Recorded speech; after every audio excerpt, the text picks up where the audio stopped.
దేవుని సేవకులకి ప్రభు పేరిట వందనాలు చెల్లిస్తున్నాను. మరి మీరు బాగా వాక్యము నెరిగిన వారు. ఎందుకంటే మీరు పాలతో కాదని దేవుని యొక్క వాక్యముతో మరి అనేక మంది గొప్ప గొప్ప సేవకులు మరి మందిరానికి రావడం చాలా సంతోషకరం. ఎందుకంటే దేవుని యొక్క వాక్యము సెలవిస్తుంది, మానవుడు రొట్టె వలన కాదు కానీ దేవుని నోటి నుంచి వచ్చిన ప్రతి మాట వలన జీవిస్తాడని వాక్యము సెలవిస్తుంది. కాబట్టి నేను మరి ఆ కొండల ప్రాంతంలో మరి కొంతమంది ప్రజల దగ్గర నాకు తెలిసిన మాటలు చెప్పి ప్రభునామాన్ని గణపరుస్తున్నాం. అయితే బైబిల్ గ్రంథం నుండి మత్తయి సువార్త 19వ అధ్యాయము 16 నుంచి 22 వచనాలు చదువుతారు. దయచేసి ఇందులో కొన్ని విషయాలు మరి నాకు తెలిసిన మాటకు మీకు కొన్ని విషయాలు వివరించాలని ఆశపడుతున్నాను. చదవండి. మత్తయి సువార్త 19వ అధ్యాయం 16వ వచనం. ఇదిగో ఒకడు ఆయన యొద్దకు వచ్చి, బోధకుడా, నిత్య జీవము పొందుటకు నేను ఏ మంచి కార్యము చేయవలనని ఆయనను అడిగెను. అందుకు ఆయన, మంచి కార్యమును గూర్చి నన్ను ఎందుకు అడుగుచున్నావు? మంచివాడొక్కడే నీవు జీవములో ప్రవేశింపగోరిన ఎడల ఆజ్ఞలను గైకొనమని చెప్పాను. అతడు ఏ ఆజ్ఞలని అతన్ని అడిగను. యేసు నరహత్య చేయవద్దు, వ్యభిచరింపవద్దు, దొంగిలవద్దు, అబద్ధ సాక్ష్యము పలకవద్దు, తల్లిదండ్రులని సన్మానింపము, నిన్ను వలె నీ పొరుగువారని ప్రేమింపవలనని అని చెప్పాను. అందుకు ఆ యవనుడు, ఇవన్నీ అనుసరించుచునే ఉన్నాను, ఇంకొను నాకు కొదువేమని ఆయనను అడిగిను.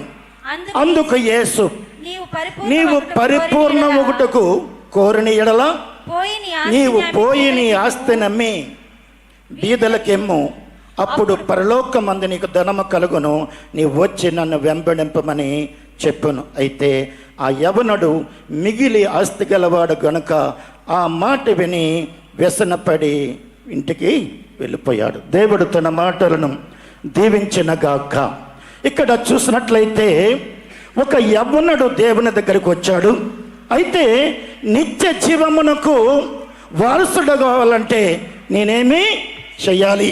ఎందుకంటే ప్రభు చెప్తున్నాడు, యేసుక్రీస్తు ప్రభుల వారు ఇక్కడ ఏమంటుందంటే నిత్య జీవానికి వెళ్ళాలంటే ఏ మంచి కార్యం చెయ్యాలి, ఏం చెయ్యాలని అడిగినప్పుడు ఇక్కడ కూర్చున్న మనమందరము కూడా రక్షణ లేని వారి, దేవుని ఎరగని వారి, సత్యమును ఎరగక లోకములో ఉన్న అన్ని దేవతలను దేవులను ఆరాధించేటువంటి వారు, లోకములో మగ్గిపోయినటువంటి వారు, పాపములో పండిపోయినటువంటి వారు, సత్యమును ఎరగక జీవిస్తున్న మనల్ని యేసుక్రీస్తు ప్రభుల వారు తన రక్తము చేత మనల్ని పరిశుద్ధపరిచి ఆయన వాక్యము చేత ఉదక స్నానము చేసి పరిశుద్ధాత్మ చేత మనల్ని ఏం చేశాడంటే ప్రత్యేకించాడు. ఎందుకంటే ఈ యొక్క సత్యాన్ని మనం ఎరగకపోతే లోకములో జీవిస్తున్న వారు ఎలా జీవించారో మన బ్రతుకులు అలాగే ఉండేవి. శాపగ్రస్తమైన బ్రతుకులు, నిరాధారమైన బ్రతుకులు, ఆశీర్వాదము లేని బ్రతుకులు. కానీ సత్యము తెలిసిన తర్వాత, సత్యమును అంగీకరించిన తర్వాత, దేవుని ఎరిగిన తర్వాత, దేవుని వాక్యాన్ని తెలుసుకున్న తర్వాత, సత్యానికి విధేయులుగా అవుడు ద్వారాగా ఇది మన కుటుంబాలకి ఆశీర్వాదం వచ్చింది.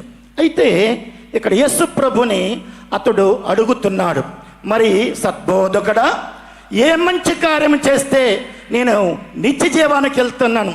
సాధారణంగా మంచి కార్యాలంటే మనకు తెలుసు, అబ్బా మరి తల్లిదండ్రులని సన్మానించాలని, నిన్ను వలగే నీ పొరుగువారిని ప్రేమించాలని, అబద్ధం ఆడవద్దు, దొంగలింపవద్దు, వ్యభిచరింపవద్దు, నరహత్య చేయవద్దని ధర్మశాస్త్రములో ఈ పదాజ్ఞల గురించి మనము కూడా ఎరుగుతాము. అయితే చూడండి, ఆజ్ఞలు మనము గైకొనడం అనేది చాలా అవసరం. సున్నత పొందటి అందును పొందకపోటి అందును ఏమీ లేదు, కానీ ఆజ్ఞలను గైకొనుట ముఖ్యమని వాక్యం సెలవిస్తుంది. అయితే మనము అన్ని విషయాల్లో కూడా ప్రార్థనలో ఉంటాం, ఆరాధనలో ఉంటాం, పరిచర్యలో ఉంటాం, మందిరం కట్టే విషయంలో ఉంటాం, ప్రేమ చూపించే విషయంలో ఉంటాం. అన్ని విషయాల్లో కూడా అనేకమైన మంచి కార్యాలు మనము కూడా చేస్తూనే ఉన్నాం. అయితే ఇక్కడ ప్రభు చెప్తున్నారు, నీవు పరిపూర్ణుడు ఒకటి కావాలనుకున్నట్లయితే నేను చెప్పిన మాట నీవు వినాలి. కారణం ఏంటంటే మనమందరము కూడా పరలోక రాజ్యానికి సిద్ధపడుతున్నాం. ఈ అంచె దినాలలో మనము సిద్ధపడాలి. ఇద్దరిని సిద్ధపరుస్తూ మనముగా మన కుటుంబాన్ని సిద్ధపరుస్తూ మనము కూడా సిద్ధపడాలి. అయితే పైకి కనిపించేవి మనము సిద్ధంగానే ఉన్నాం, కానీ దేవుడు అంతరంగమును కోరుతున్నాడు. ఎందుకంటే తను నమ్మినటువంటి యూదులతో, నా వాక్యమందు నిలిచిన వారైతే నిజముగా నాకు శిష్యులయ్యండి సత్యమును గ్రహించెదరు, ఆ సత్యం మనల్ని ఏం చేస్తుందంటే స్వతంత్రులుగా చేస్తుందని వాక్యము సెలవిస్తుంది. ఇతడు అంటాడు, నువ్వు ఆజ్ఞలు గైకొనమంటే ఇతడు ధర్మశాస్త్రం అడిగిన వాడు కాబట్టి ధర్మశాస్త్రం అంతా కూడా గైకుంటున్నాడు, తప్పేమీ లేదు. అయితే ఇతరులో ఒకటి కొదువుగా ఉంది. ఎందుకంటే తన అంతరంగములో దేవుని కంటే ఆస్తిని ఎక్కువగా ప్రేమించినట్టుగా. ఎందుకంటే ఎప్పుడైతే ఆస్తిని ప్రేమించాడో దేవుని ప్రేమించలేడు. హల్లెలూయా, హల్లెలూయా. ఇక్కడ చూసినట్లయితే అతడు ఏమంటున్నాడంటే, నీకొకటి కొదవగా ఉన్నది, నీవు నీ ఆస్తి నమ్మి బేదలకిచ్చి నన్ను వెంబడించమని వాక్యము సెలవిస్తుంది. చూడండి, ఒక దినాన్న అబ్రహాము మరి తన ఒక్కడయ్యన కుమారుణ్ణి ప్రేమిస్తూ ఉన్నాడు, సంతోషిస్తూ ఉన్నాడు.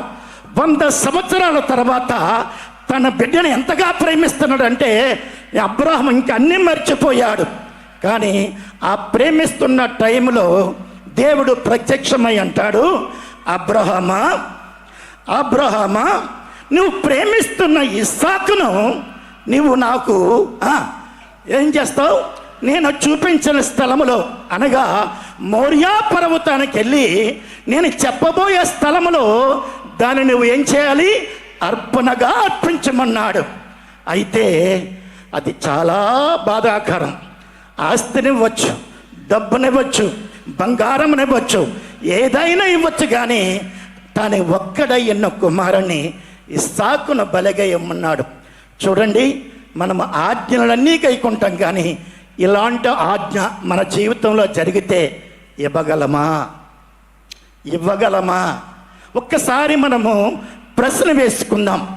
కారణం ఏంటంటే ఇతడు ఆస్తి గలవాడు, ఇతడు అంతస్తు గలవాడు, ఇతడు సమృద్ధి గలవాడు, కానీ ఇతను ప్రేమ ఎంత మీద చూపిస్తున్నాడంటే తన ఆస్తంతటి మీద తన ఆస్తిని ప్రేమించాడు. కాబట్టి యేసు ప్రభు మాట అతనికి ఎలాగుంది? కఠినంగా ఉంది. నువ్వు వెళ్ళి నీ యొక్క ఆస్తి నమ్మి బీదలకు ఇమ్మని వాక్యం సెలవిస్తుంది. కారణం ఏంటంటే ఇతడు ఎందుకు వ్యసనం పడిపోయాడు? ఎందుకు వ్యసన పడిపోయాడు? దేవుని కంటే తన ఆస్తిని ఎక్కువగా ప్రేమిస్తున్నాడు. ఆ ప్రేమిస్తున్నాడు కాబట్టి దేవుని వాక్యానికి అతడు ఏమవ్వలేదండి, లోబడలేకపోయాడు. భక్తుడైన యోబు అంటాడు, నాకు ఉపదేశము చెయ్యడి, నేను మౌననయ్యుందును, ఏ విశ్రమందు తప్పిపోతునో అది నువ్వు నాకు తెలియజేయమన్నాడు. సహోదరులారా, ఇదే నమ్మ సేవకులుగా మీరు సంఘముగా అన్ని విషయాల్లో దేవునికి ఎంతో విధేయులుగా మనము జీవిస్తున్నాం. దేవుని సేవకులకి ఎంతో ప్రేమను కనపరుస్తున్నాం, దేవుని మాటకి ఎంతో విధేయత చూపిస్తున్నాం. కానీ సత్యము చెప్పేటప్పుడు ఒకవేళ మీరు నేను మన అందరము కూడా ఒకవేళ వ్యసన పడుతున్నామేమో. ఆనాడు యేసుక్రీస్తు ఆ యొక్క 70 మంది శిష్యులు ఉన్నారు. 70 మంది శిష్యులు ఉంటే యేసు ప్రభు చక్కని వాక్యాన్ని చెప్తున్నారు, కఠినంగా చెప్తున్నారు. వాళ్ళు అంటారు, అయ్యా ఇది కఠినమైన బోధ, ఇది కఠినమైన బోధ, ఈ బోధని ఎవడు వినగలడు అని వాళ్ళు ఏం చేశారంటే ఈ 70 మందిలో 52 మంది వ్యసనపడి ఏమైపోయారండి, వెనుకకు వెళ్ళిపోయారు. 58 మంది వెనుకకు వెళ్ళిపోయారు. మిగిలిన వారు ఎంతమంది అంటే 12 మంది.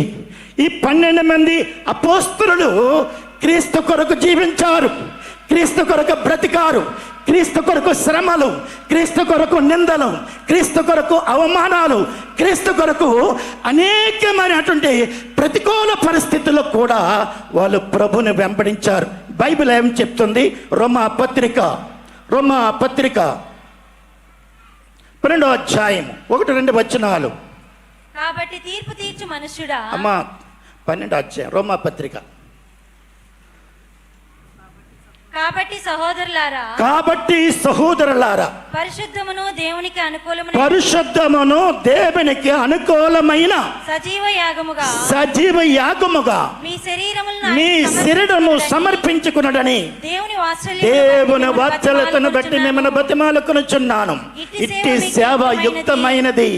ఈ లోక మర్యాదను అనుసరింపక ఉత్తమమును అనుకూలమును సంపూర్ణమై ఉన్న దేవుని చిత్తమేదో పరీక్షించి తెలుసుకున్నట్లుగా మీ మనసు మారి నూతన మగుట వల్ల ఏం చేయాలంట?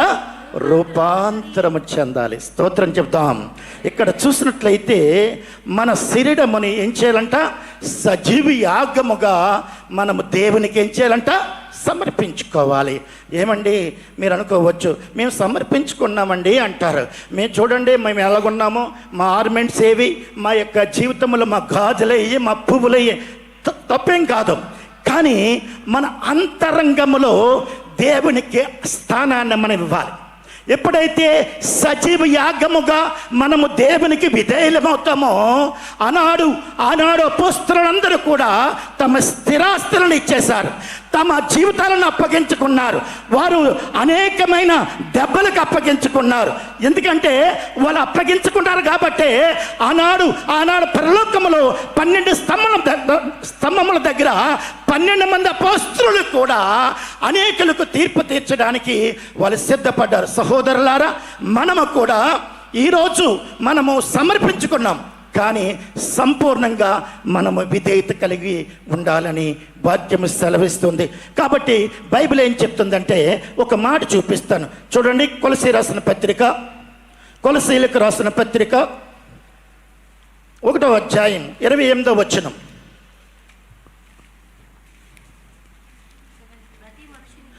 క్రీస్తునందు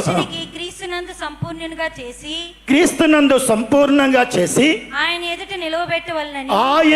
నిలవబెట్టవలనని సమస్త విధములైన జ్ఞానముతో మేము ప్రతి మనుషునికి బుద్ధి చెప్పుచు ప్రతి మనుషునికి బోధించుచు ఆయననే ప్రకటిస్తున్నాం. ఇది నాన్న ఇన్ని మీటింగులు, ఎంత ధనము, ఎంత ఖర్చు, ఇన్ని రకాల ఉపవాసాలు, ఎన్ని రకాల కష్టాలు, మనం దేనికంటే మనము క్రీస్తు దగ్గర, క్రీస్తు న్యాయపీఠం దగ్గర మనం నిలబడవలసిన పరిస్థితి వస్తుంది. అయితే మనము ఎప్పుడు నిలబడాలంటే మనము మరణించిన తర్వాత నిలబడ్డం కాదు. ఆ నిలబడే ముందే మనం ఒక యోగ్యతను సంపాదించుకోవాలి. కారణం ఏంటంటే ఈ దినాన్న దైవజనుడు ప్రతి సత్కారము చేయుటకు, తప్పు దిద్దుటకు, సరిచేయుటకు సన్నద్ధుడై ఉన్నాడని వాక్యం సెలవిస్తుంది. చూడండి, ఇప్పుడు లేటుగా వస్తారు ఒకటిగా వస్తే, ఏమ్మా ప్రతి వారము లేటుగా వస్తావా అన్నారనుకోండి, ఆమె ఏమనుకుంటుందంటే తన తప్పు దిద్దుకోదు కానీ ఈ దిద్దుకోని వ్యక్తి ఏం చేస్తాడంటే 10 మందికి చెప్పి ఏమంటారు తెలుసా? పాస్టర్ గారు నేనంటే అస్సలు అసహ్యం, నన్నంటే పట్టించుకోరు, నన్ను ప్రేమించరు, ఎప్పుడు నన్నే గద్దెస్తాడు. కాబట్టి ఎందుకు గద్దిస్తారు? అతను గద్దించకపోతే మనం దుర్బీజలం అయిపోతాం, కుమారులము కాదు, కుమార్తెలము కాదు. ఇక్కడ ఏమంటాడంటే క్రీస్తునందు మనం పరిపూర్ణ చేయాలి. ఈరోజు మీరు కష్టపడి దేవుని మందిరానికి వస్తున్నారు, ఉద్యోగం మాని దేవుని మందిరానికి వస్తున్నారు, వ్యాపారం మాని దేవుని మందిరానికి వస్తున్నారు. కష్టపడిన కష్టార్జితం కష్టం మానేసి దేవుని మందిరానికి వస్తున్నారంటే 4 పాటలు పాడి 4 రకాలుగా చేతులు డప్పట్లు కొట్టి వెళ్ళిపోవడానికి కాదు. మిమ్మల్ని ఆయన యొక్క రాకడికి క్రీస్తు వధువు సంఘముగా మిమ్మల్ని నిలబెట్టవలన్నదే ఈ మా ప్రయాస. క్రీస్తు దగ్గర మిమ్మల్ని సంపూర్ణంగా చేయాలన్నదే మా ప్రయాస, మా కష్టము, మా జాగరం. స్తోత్రం, హల్లెలూయా. కాబట్టి ఇక్కడ ఏమన్నదంటే చూడండి సహోదరులారా, మనం ఏమంటానంటే క్రీస్తు దగ్గర మనం నిలబడాలంటే ఏం చేయాలి? మొట్టమొదటిగా మనం ఏ విషయంలో తప్పిపోతున్నాం? దేవుని మందిరానికి వచ్చే విషయంలోన, విధేయత చూపించే విషయంలోన, నమ్మకత్వంలోన, విధేయతలోన, యథార్థతలోన, మన యొక్క ప్రేమ చూపించే విషయంలోన, ఏ విషయంలోననేది మనకి ఇతరులు తేలిగ్గా కనిపిస్తారు. మన భక్తి చాలా బాగుంది, ఆ సహోదరి మీద, ఆ సహోదరుడి మీద, లేకపోతే సంఘం మీద నేను బాగా ప్రార్థన చేసుకుంటున్నా. తప్పేం కాదు, ప్రార్థన చేసుకోవాలి, ఉపవాసం ఉండాలి, పరిచర్య చేయాలి, రాబడంతట్లో కూడా దశంభాగం ఇవ్వాలి, అనేకులని దేవుని మందిరానికి కూడా నడిపించాలి. ఫస్ట్ ఆఫ్ ఆల్ అది చేసిన తర్వాత మనం ఎలాగున్నాం, దేవుని దగ్గర మన పరిస్థితి ఎలాగుంది, మన విధేయత ఎలాగుంది, మన భక్తి ఎలాగుంది, మన నమ్మకత్వం ఎలాగుంది. ఒక లోపల మన అంతరాత్మలో ఆనాడు ఆ యవనుడు ఆస్తి మీద నమ్మకం ఉంచి వ్యసన పడిపోయాడు. కానీ దేవునికి విరుద్ధమైనది ఒకవేళ మనలో ఉన్నట్లయితే మనం ఏం చేయాలంట? చూడండి ఒక మాట, 1 యోహాను రాసిన పత్రిక 3వ అధ్యాయం 18వ వచనం. 1 యోహాను రాసిన పత్రిక 3వ అధ్యాయము 18వ వచనం. చిన్న పిల్లలారా మాటతోనూ నాలుకతోనూ కాక క్రియతోనూ సత్యముతో ప్రేమింతము. ఇందువలన మనము సత్య సంబంధులమని ఎరుగుదము. దేవుడు మన హృదయం కంటే అధికుడై సమస్తమును ఎరిగి ఉన్నాడు గనుక మన హృదయము ఏ ఏ విషయములలో దోషారోపణ చెయ్యును, ఆయా విషయములలో ఆయన ఎదుట మన హృదయమును సమ్మతపరుచుకుందాము. చూస్తారా చిన్నపిల్లలారా, మీరు చిన్నపిల్లల పెద్ద పిల్లల చెప్పాలి. ఇక్కడ అందరినీ ఒకే మాటతో బోధిస్తున్నాడు. చిన్నపిల్లలారా మాటతోనూ నాలుకతోనూ కాక సత్యముతో క్రియలతో మనం ఏం చేయాలంట? ప్రేమించాలి. ఎందుకంటే దేవుడు మన హృదయం కంటే అధికుడై సమస్తమును ఎరిగి ఉన్నాడు. కాబట్టి మన హృదయము ఏ ఏ విషయములలో మన దోషారోపణ చేస్తుందో ఆయా విషయములలో దేవుని ఎదుట మనం ఏం చేయాలంట? సమ్మతపరుచుకోవాలి. అప్పుడు దేవుని ఎదుట ధైర్యము గలవారేమై ఉంటామని వాక్యము సెలవిస్తుంది. కాబట్టి ఒక దినాన్న సమరయ స్త్రీ దగ్గరికి వచ్చాడు యేసుప్రభు. ఆమె నీళ్ళు చేదించుకోవడానికి వస్తుంది. అయితే ఆమె అక్కడ సంభాషణ అవుతూ, అమ్మా మీ ఆయనతో ఒక మాట చెప్పంటే, నాకు మా ఆయన లేడండి అంటే యేసుప్రభు అంటాడు, నీకు 5 మంది పెనిమిటలు ఉన్నారంటాడు.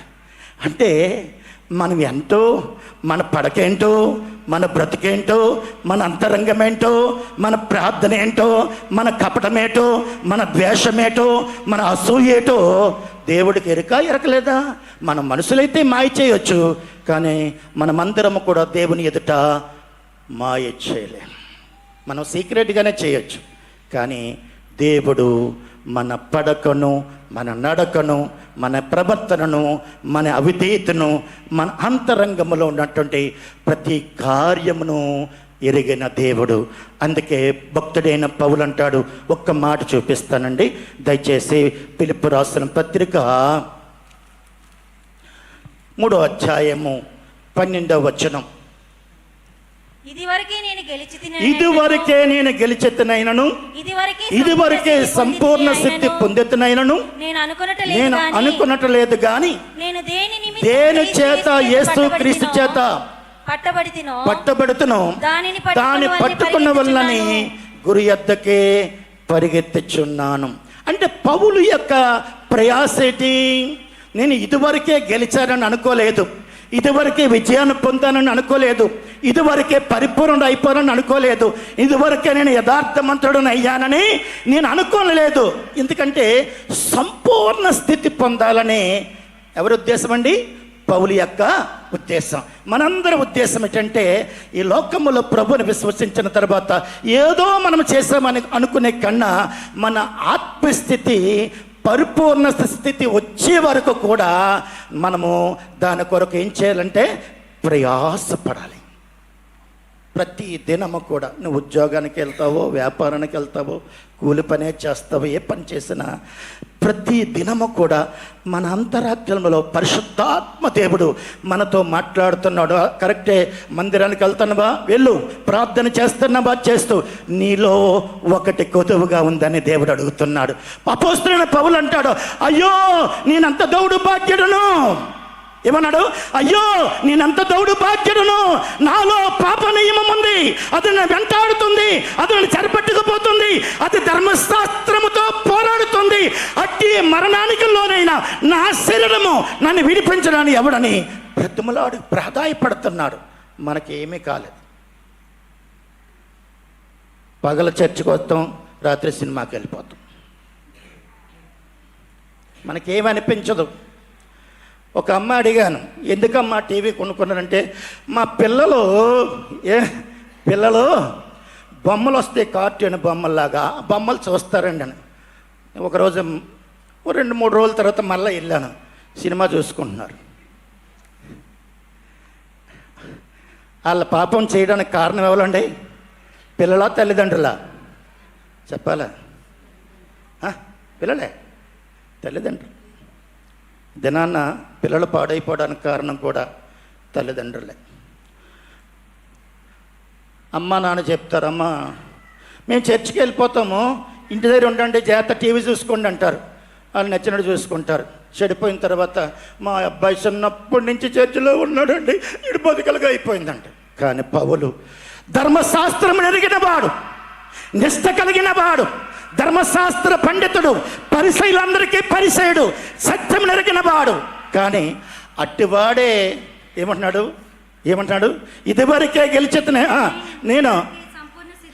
ఇదివరకే నేను గెలిచెత్తున్నానను సంపూర్ణ సిద్ధి పొందుతున్నానని అనుకోలేదు. కానీ క్రీస్తు యేసు చేత దేని కొరకు పట్టుబడ్డానో దాన్ని పట్టుకున్న వలనని గురి ఎద్దకే పరిగెత్తుచున్నాను.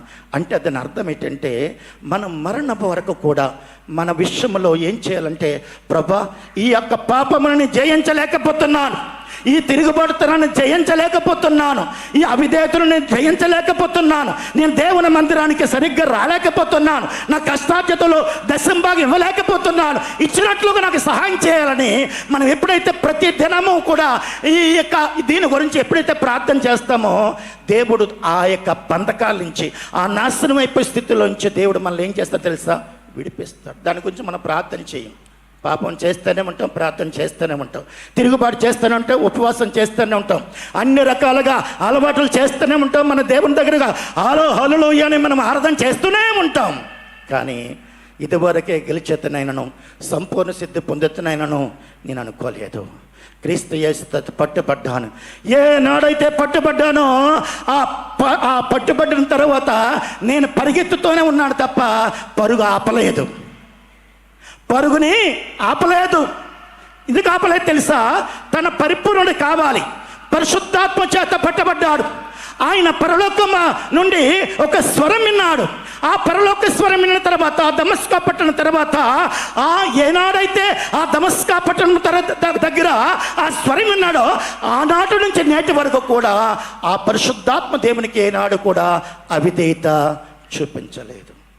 మనం ఏం చేస్తామంటే, ఒక వారం బాగానే ఉంటాం, రెండో వారానికి మనకి ఏం రోగం వస్తుందో తెలియదు, నాకు మీకు కాదు. ఒక నెల బాగానే ఉంటాం, అబ్బా ఆ బ్రదర్ అంత బాగా ప్రార్థన చేస్తున్నాడు, ఆ బ్రదర్ అంత బాగా పరిచయం చేస్తున్నాడు. మా చిన్న పరిచయం చేస్తే చాలు ఒళ్ళంతా మాకు శరీరం అంతా పొంగిపోతుంటుంది అనమాట. ఆ మరుసటి వారంలోనే గాలి తీసేస్తారు. ఆ మరుసటి వారంలోనే మేము చాలామందిని నమ్ముకొచ్చాను. అయితే నమ్మిన తర్వాత ఇంకా ఆ బ్రదర్తో ఇంకా పర్వాలేదు, అతను పరిచర్యకి వెళ్ళిపోతాడు, ఆ బ్రదర్ పర్వాలేదు, అనేక ఆత్మలు తీసుకొస్తున్నాడు, ఆ బ్రదర్ పర్వాలేదు అనుకుంటే లాస్ట్కి ఏ బ్రదర్ మీద నమ్మకం పెట్టుకున్నామో ఆ బ్రదర్ మమ్మల్ని ఏం చేస్తారంటే అన్యాయం చేస్తాడు. నేను అనేది ఏంటంటే బైబిల్ ఏం చెప్తుందంటే ఒక మాట చూపిస్తాను చూడండి. రోమా పత్రిక 12వ అధ్యాయం 12వ వచనం. 12 నిరీక్షణ గలవారై సంతోషించుచు శ్రమయందు ఓర్పు గలవారై ప్రార్థనయందు పట్టుదల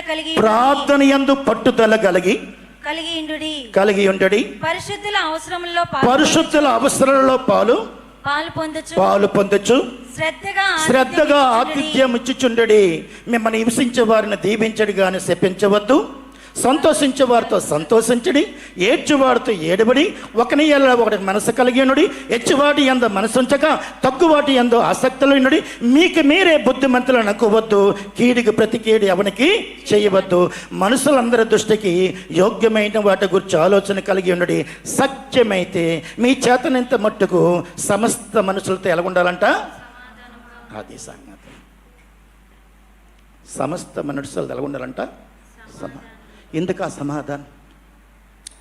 పరిశుద్ధత లేకంట, సమాధానం లేకంట ప్రభువుని చూడలేం. పరిశుద్ధత లేకంట, సమాధానం లేకంట, సత్యమైతే మనుషులందరితో సమాధానంగా ఉండడి, పరిశుద్ధత లేకంట, సమాధానం లేకంట ప్రభుని చూడలేం. ప్రభుని చూడాలంటే, ప్రభుని చూడడం అంటే దేవుని యొక్క ఆశీర్వాదం చూడాలంటే, దేవుడిచ్చే స్వస్థతను పొందాలంటే, దేవుడిచ్చే సమాధానం నీకు పొందాలంటే, దేవుని యొక్క అభివృద్ధి నువ్వు చూడాలంటే, పరలోక రాజ్యానికి నువ్వు సిద్ధపడాలనుకున్నట్లయితే మొట్టమొదటిగా నువ్వేం చేయాలంటే అందరితో ఎలా ఉండాలంట? సమాధానం. పౌలు హెచ్చరించుకోవాలంటే పౌలు దగ్గర మనం ఎక్కడైనా సరిపోతామా? పౌలు హెచ్చించుకోవలసిన సమయం వస్తే పౌలు దగ్గర మనం ఏమైనా ఉంటామంటే ఆయనకున్న లక్షణములో ఒక్కట కూడా మనకి సరైన కరెక్ట్గా మన దగ్గర లేదని వాక్యం సెలవిస్తుంది. అనేక మంది భక్తులు ఉన్నారు. అబ్రహాము 99 ఏండ్ల వాడై ఏం చేశాడండి? నా సన్నిధిలో నడుచుచు ఎలా ఉండాలట? నిందారహితుడిగా ఉండాలి. మనం నడుస్తాం కానీ మన నడక అయోగ్యమైనది కాదు. అది నిర్దోషమైనది గాను నిష్కలంకమైనది గాను అలా ఉండాలంటే యేసు రక్తము చేత ఎప్పుడు మనం నీతిమంతులమంటే ఎన్ని భాగాలు మనం ఇచ్చినా మనం నీతిమంతులం కాదు. కానీ తన అతిక్రమమునకు పరిహారమునందినవాడు, తన పాపమునకు ప్రాయశ్చిత్తమునందినవాడు, దేవుని చేత నిర్దోషించబడినవాడు, ఆత్మలో కపటము లేనివాడు ధన్యుడని వాక్యం సెలవిస్తుంది. సహోదరులారా, అందుకే బైబిల్ ఏం చెప్తుందంటే చూడండి, ఒక్క మాట చూపిస్తాను చూడండి. బైబిల్ గ్రంథములో దయచేసి థ్యాంక్ యూ లార్డ్, హల్లెలూయా. ఆది కాండము 6వ అధ్యాయము 9వ వచనం ఏం చెప్తుంది? నోవహు వంశావళి ఇదే. నోవహు నీతిపరుడు, తన తరములో నిందారహితుడు, నోవహు దేవునితో కూడా నడిచేవాడు. నోవహు దినాలలో పరిస్థితులు ఎలాగున్నాయంటే భయంకరమైన పరిస్థితులు. వాళ్ళందరూ కూడా వాళ్ళ ఆలోచనలు, వాళ్ళ తలంపులు కూడా, ఊహ అంతయు కూడా చెడ్డ దినాలలో నోవహు బ్రతికాడు. నోవహు వంశావళి ఇదే. నోవహు వంశావళి ఇదే అంటే మనం ఏం చెప్తాం? మేము రెడ్లు ఇవ్వండి, మేము కాపులు ఇవ్వండి, మేము కమ్మాసం ఇవ్వండి, మేము ఉన్నతమైన స్థలం అని అంటాం. కానీ ఏం వంశం అండి? నీతిపరుడు. నోవహు నీతిపరుడు, నిందారహితుడు, దేవునితో కూడా నడిచేవాడు. అంటే ఈ లక్షణము నోవాహు ఎప్పుడు వాడ కట్టాడు? నోవాహుని ఎప్పుడు వాడు కట్టుకోమన్నాడు? పాపములో ఉన్నప్పుడా, నీతిమంతుడిగా ఉన్నప్పుడా? నోవాహుని ఎప్పుడు వాడు కట్టమన్నాడు? నిందారహితుడిగా ఉన్నప్పుడా, లేదా పాపములో మగ్గిపోయినప్పుడు? అంటే పాపములో ఉన్న వాళ్ళని జలప్రలయము ద్వారాగా వారిని నశింపచేశాడు. దానికి ముందే ఏం చేశాడంటే, నోవాహు నువ్వు నీ కొరకు, నీ యొక్క కుటుంబం కొరకు, రక్షణ కొరకు ఏం చేయాలి? ఒక వాడను సిద్ధపరచుకో. నోవాహు నీతిమంతుడే కాబట్టి నువ్వు డైరెక్ట్గా పరలోకానికి పంపించలేదు. నోవాహు ద్వారా అనేకులు, నోవాహు ద్వారా ఇవాళ నోవాహు నీతిమంతుడని చెప్తున్నావు, నిందారహితుడని చెప్తున్నావు. నోవాహు నీతిపరుడు అయినప్పటికీ కూడా దేవుడు చెప్పిన ఆజ్ఞ ప్రకారముగా నోవాహు ఆ యొక్క 120 సంవత్సరాలు తన ఓడను కడుతూ, తన కుటుంబాన్ని కడుతూ, తన ప్రజలకు సువార్తను ప్రకటిస్తూ, తన సర్వస్వం కూడా, తన ఆస్తంతా కూడా దేనికి పెట్టుబడి పెట్టాడంటే తన వాడను కట్టడానికి ఏమైనా తండ్రి అయిన దేవుడు ఏమైనా డబ్బులు ఇచ్చాడా? ఏమీ ఇవ్వలేదు. ఎంతమంది హేళన చేసినా, ఎంత ఖర్చు అయినా, ఎంత కష్టమైనా, ఎంతమంది ఆయన దూషించినా సరే తన వాడను కట్టడం మాత్రము మానలేదు. మన వాడ కట్టేటప్పుడు ఎన్ని వంకలాడతామో. అయ్యగారు రావాలనుకున్నానండి, అప్పుడే మా ఫ్రెండ్ వచ్చాడని. పోతుకుమ్మా అంటట. ఫ్రెండ్ ముఖ్యమా, దేవుడు ముఖ్యమా? వాడను కట్టేటప్పుడు 6 దినాలు కష్టపడి 7వ దినమున విశ్రాంతి దినము పరిశుద్ధంగా ఆచరించు. అప్పుడు నీవు నీ ఇంటి వారు కూడా ఎప్పుడైతే పరిశుద్ధంగా ఆచరిస్తావో దేవుని ఆశీర్వాదం కూడా ఉంటుంది. కారణం ఏంటంటే చూడండి, అదే అధ్యాయంలో 5వ అధ్యాయం 21వ వచనం ఏం చెప్తుంది?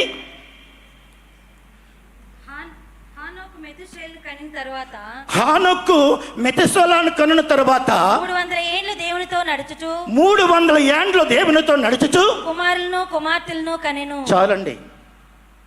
మెతుషేల హానోకును కనిన తర్వాత ఎన్ని సంవత్సరాలు దేవునితో నడిచాడండి? 300 సంవత్సరాలు. నోవాహు ఎవరితో నడిచాడండి? మనం ఎవరితో నడుస్తున్నాం?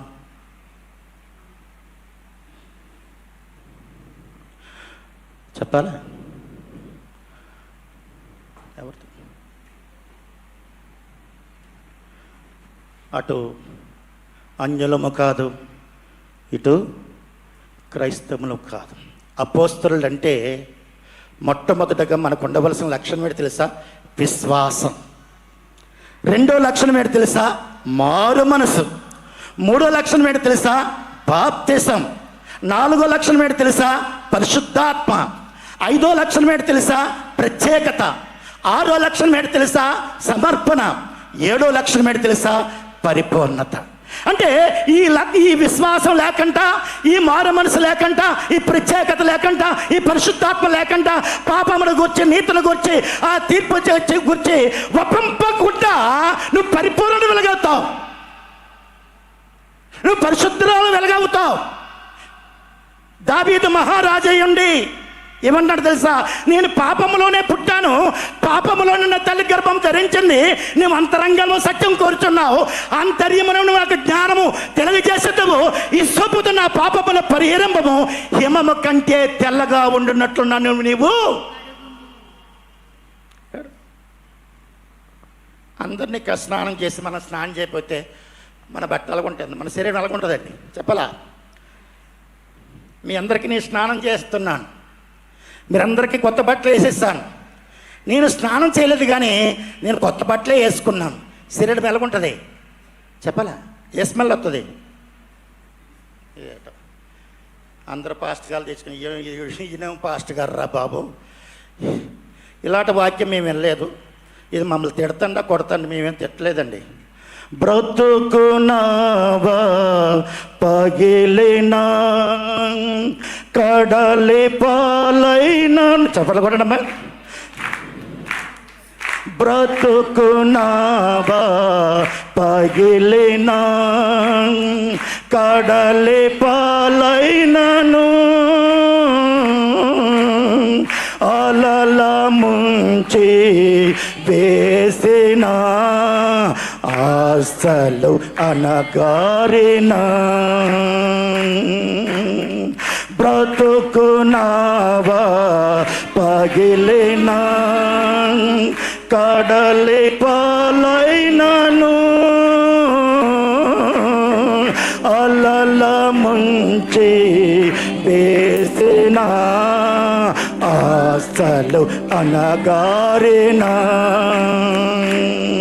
నీ మాట చాలయ్యా, నీ చూపు చాలయ్యా, నీ తోడు చాలయ్యా, నీ నీడ చాలయ్యా. నీ మాట చాలయ్యా, నీ చూపు చాలయ్యా, నీ తోడు చాలయ్యా, నీ నీడ చాలయ్యా. నీ ఉంటే నాకు చాలు నీ వెంటే నేను ఉంటావేసయ్యా. నీ ఉంటే నాకు చాలు యేసయ్యా. నీ వెంటే నేను ఉంటావేసయ్యా. ఆస్తులేనే పోయినా అనాథగా మిగిలినా ఆప్తులే విడనాడినా ఆరోగ్యం క్షీణించిన ఆస్తులన్నీ పోయినా అనాథగా మిగిలినా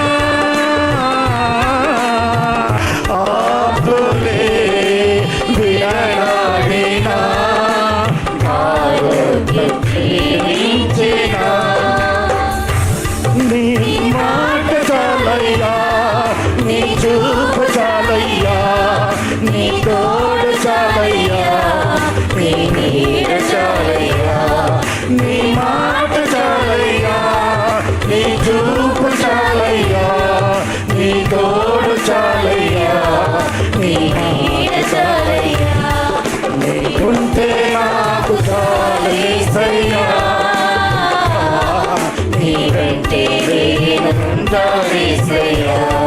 నీ ఉంటే నాకు చాలు నీ వెంటే నేను ఉంటావేసయ్యా.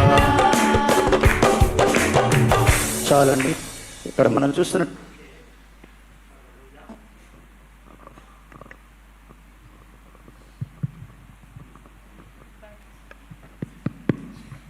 Praise the lord. దయచేసి ఇంతవరకు మనము నోవాహ యొక్క దినాలు మనం చూసాం. నోవాహ దినాలలో దేవుని వాక్యం దొరుకుట అరుదు. కానీ అట్టి దినాలలో కూడా నోవాహు తన కుటుంబాన్ని కట్టి దేవునితో నడిచి నిర్దోషగా నీతిమంతుడిగా ఉండి దేవుని యొక్క ఆజ్ఞ ప్రకారం నడిచి నోవాహు తన ఓడను కట్టుకున్నాడు. జలప్రలయం నుంచి తప్పించబడ్డాడు. ఆ యొక్క హానొక్కు కూడా మెతుసులా అని కని ఆ తర్వాత 300 సంవత్సరాలు దేవునితో నడిచాడు. సహోదరులారా, ఇక్కడ మనం చూసినట్లయితే ఇందాక పాట పాడాం కదా, మన జీవితము అనగారిపోయినా, ఆస్తి పోయినా, అంతస్తు పోయినా, బిడ్డల పోయినా అంతవరకు సహించినప్పుడే రక్షణ పొందగలము.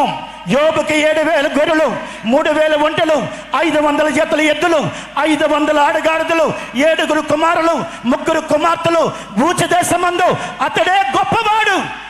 అతడు యథార్థవంతుడు, న్యాయవంతుడు, నీతి కలిగిన వాడు, భయభక్తులు కలిగిన వాడు, చరిత్రను శ్రద్ధించిన వాడు. ఆరోగ్యము కూడా గోక్కోడానికి కూడా గోలు లేని పరిస్థితి. ఆ అపవాదం వచ్చి అరికాల మొదలుకొని నడలెత్తే వరకు బాధల కురుపులతో యోబును ముట్టిన తర్వాత, యోబు యొక్క శరీరము కుళ్ళి కుసించిపోయిన తర్వాత భార్య వచ్చి అంటుంది, ఏయ్ యోబా, ఎంత భక్తిగా ఉన్నావు, ఆస్తేది, బిడ్డలేరి, ఒంటలేవి, ఎద్దులేవి, ఆడగాడులేవి, ఆస్తేది, ఆరోగ్యమేది, ఇంకెందుకు అయ్యా దేవుని దూషించను. ఆయన అంటాడు, నేను నా తల్లి గర్భము నుండి దిగంబరగా వచ్చాను, దిగంబరగానే వెళ్ళిపోతాం. దేవుడిచ్చాడు, దేవుడే తీసుకున్నాడు. యెహోవా నామముకు మహిమ కలుగును గాక అన్నాడు. కారణం ఏంటంటే ఏ పరిస్థితి మనకు ఎదురొచ్చినా, ఆరోగ్యమే పోయినా, అంతస్తే పోయినా, ఉద్యోగమే పోయినా, కుటుంబమే మనల్ని గౌరవించకపోయినా సరే నా ప్రభు నేను చూస్తానని నమ్మకం మనందరికీ కూడా ఉండాలి. ఇంత గొప్ప సాక్ష్య సమూహము మేఘము వలె ఆవరించి ఉన్నందున సులువుగా చిక్కులు పెట్టి పాపమును విడిచిపెట్టి విశ్వాసమునికి కర్తయు తను కొనసాగించబడిన యేసు వైపు చూచుచు మన ఎదుట ఉంచబడిన ఆనందము కొరకే సిలువను సహించి అవమానము నిర్లక్ష్యపెట్టి తండ్రి యొక్క కుడిపార్శ్వమున ఆసీనుడై ఉన్నాడని వాక్యము సెలవిస్తుంది. ఈ లోకములో మనల్ని ఎవరి గౌరవించారు? గౌరవం కావాలి, దేవుడు కావాలి. ఏమండి, క్రీస్తు పక్షాన నిలబడితే మనకు గౌరవం ఉండదు, విలువ ఉండదు, ప్రేమలు ఉండవు, కుటుంబాలు కూడా ఉండవు. కానీ మనము దేవుని చూస్తాం. ఏమండి, ఎంతమంది నోవాహుని ఇబ్బంది పెట్టారు, ఎంతమంది అబ్రహాముని ఇబ్బంది పెట్టారు, ఎంతమంది దానియేలుని ఇబ్బంది పెట్టారు, ఎంతమంది షడ్రక మేషక అబేద్నెగోలు, వీరందరూ పరమ భక్తులు. ఆ భక్తి దగ్గర మన పరిస్థితి ఎలాగుందని చూసినట్లయితే ఒక మాట చూపిస్తాను చూడండి. బైబిల్ గ్రంథములో 2వ రాజుల గ్రంథం 20వ అధ్యాయం 3వ వచనం.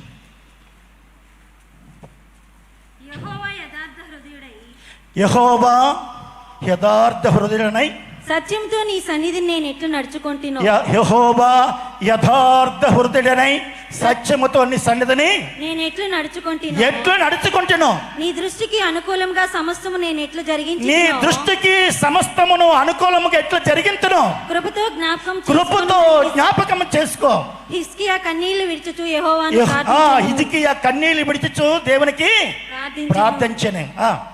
యేషయా నడిమిశాలలో నుండి అవతలకు వెళ్ళక మునిపే యెహోవాకు అతనికి ప్రత్యక్షమై ఇలాగు సెలవిచ్చెను. చాలని హిజ్కియా మరణాపై స్థితి వచ్చేసింది. దేవుడు కూడా అంటున్నాడు, నీ ఆత్మీయ స్థితిని, నీ ఇల్లుని చక్కబెట్టుకో అన్నాడు.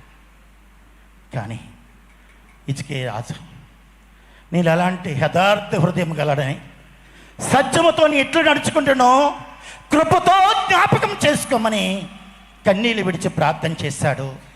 అతని మనవి దేవుడు విన్నాడు. సహోదరులారా, మన వినాలంటే మనము యథార్థవంతులై ఉండాలి. మన వినాలంటే మనము అనుకూలంగా ఉండాలి. మన వినాలంటే యథార్థంగా ఉండాలి. మన వినాలంటే నమ్మకంగా ఉండాలి. అప్పుడే దేవుని యొక్క క్రియలను మనము చూస్తాం, దేవుని ఆశీర్వాదాన్ని చూస్తాం. అందుకే ఒక మాట చూపిస్తాను చూడండి. బైబిల్ గ్రంథంలో హెబ్రీ రాసిన పత్రిక 2 మాటలు, 6వ అధ్యాయం 14వ వచనం. తన తోడని ప్రమాణం చేసి నిశ్చయముగా నేను నిన్ను ఆశీర్వదింతును, నిశ్చయముగా నిన్ను ఆశీర్వదిస్తాను, నిశ్చయముగా నేను విస్తరింపచేస్తాను అని చెప్పాను. ఆ మాట నమ్మి అతడు ఓర్పుతో సహించి ఆ వాగ్దాన ఫలము పొందెను. ఏ మాట నమ్మాడండి? నిశ్చయముగా నిన్ను ఆశీర్వదిస్తాను, నిశ్చయముగా నిన్ను విస్తరింపచేస్తాను అని ఆకాశం నుంచి ఆజ్ఞించాడు. ఆ మాట నమ్మి అబ్రహాము తన స్వదేశం నుంచి తన బంధువులను విడిచి దేవుడు చూపించే దేశంలోకి వెళ్ళాడు. అతన్ని గొప్ప జనముగా చేశాడు. నేను అనేది ఏంటంటే, వాగ్దాన ఫలము పొందినా పొందకపోయినా ఆనాడు భక్తులందరూ కూడా దూరము నుండి వందనము చేసి విశ్వాసం దూరగా మృతి చెందారని వాక్యం సెలవిస్తుంది. కాబట్టి మనము ఆజ్ఞలను గైకుంటున్నాం, ప్రేమ చూపిస్తున్నాం, విశ్వాసం చూపిస్తున్నాం, విధేయతను చూపిస్తున్నాం, అన్నీ చూసిస్తున్నాం. కానీ నీ అంతరంగములో ఏదైతే గూడు కట్టుకుని ఉందో, ఏ ప్రేమలో నువ్వు మగ్గిపోతున్నావో, ఏ ధనం మీద ఆశ పెట్టుకుంటున్నావో, ఏ రకమైనటువంటి లోకములో ఉన్న శరీరాశ, నేత్రాశ, జీవపు డమ మీద నీవు ఆశ ఎప్పుడైతే కలిగి ఉన్నావో, మనము దేవుని సంపూర్ణమైన స్థితిలో ఆయనను వెంబడించలేమని వాక్యం సెలవిస్తుంది. దావీదు తప్పు చేశాడు కానీ మంచి సాక్ష్యం పొందాడు. దావీదు నా హృదయానుసారుడు, నా ఉద్దేశాలన్నీ కూడా సఫలపరచుని వాడని వాక్యం సెలవిస్తుంది. కాబట్టి మనమందరము కూడా మనము ఒంటరిగా ఉన్నప్పుడు మనలో ఏ పాపం ఉందో, ఏ దోషం ఉందో, ఏ అతిక్రమం ఉందో మనం ఒప్పుకొని విడిచిపెట్టినట్లయితే దేవుని దయను పొందుతాం, దేవుని కనికరం పొందుతాం. ఆ కనికరము మన పిల్లల మీద కూడా దేవుని యొక్క ఆశీర్వాదం వస్తుందని వాక్యం సెలవిస్తుంది. కాబట్టి నా మాట విని నన్ను పంపిణీ అనందు విశ్వాసం ఉంచేవాడు నిత్య జీవము గలవాడు, వాడు తీర్పులోనికి రాక మరణములోండి జీవంలోనికి దాటి ఉన్నాడని వాక్యం సెలవిస్తుంది. కుమారుడికి విధేయుడు కానివాడు జీవం చూడడు కానీ దైవోగ్రత వాని మీద నిలిచినని వాక్యం సెలవిస్తుంది. దేవుడు తన మాటలు దీవించినగాక.